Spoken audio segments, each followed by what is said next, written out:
So how can you actually make money when a stock price goes down? Let's dive into short selling. I know, it sounds kind of backward, right? But it's a key trading strategy. Let's break it down. Basically, you're making a bet that a stock's value is going to go down. It's a whole different mindset.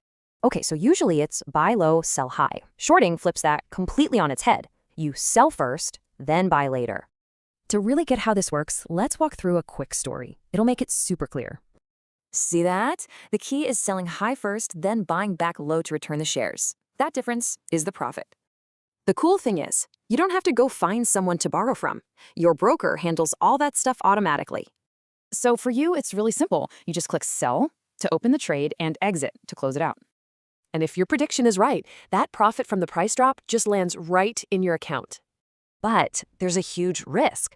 What if the price goes up instead? Well, your loss could theoretically be unlimited. Because of that risk, there are rules. For stocks in India, you generally have to close your short position on the very same day. And that's the whole point, right?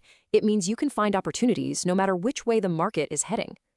So, knowing you can profit from a falling market, how does that change the way you'll see every chart from now on?